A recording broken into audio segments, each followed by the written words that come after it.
Бирок ажырашкан жокмун байбичем менен. Бир аз капы болуп атат, бирок капы болгону менен мен ойлойм бардык ордуна келет. Анын капы болгонго акысы бар, укугу бар, кызганга укугу бар.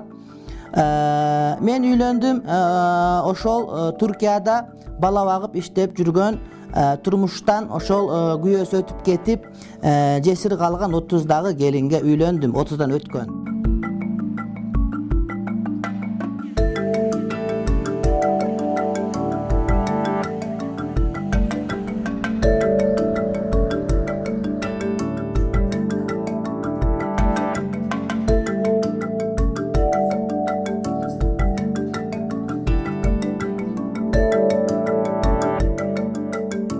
Силердин астыңарда эле келген ушундай көйгөйлүү маселеси менен кайрылгандар болуп атат да. Бизге көп эле келет, анан бирок юридикалык жактан жана антип сотко берип, өздөрү бул көбүнчө бул жанагындай экономикалык басмырлоо болот да.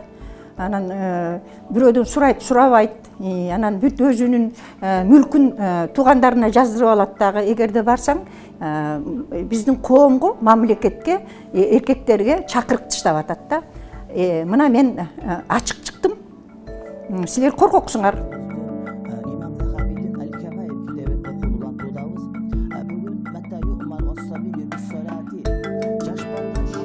Сейчас большинство ходят незамужние. И чем они занимаются?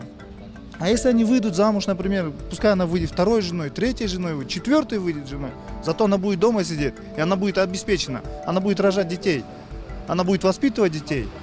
Понимаете? Если у этого социально обеспеченного человека есть возможность, пускай берет.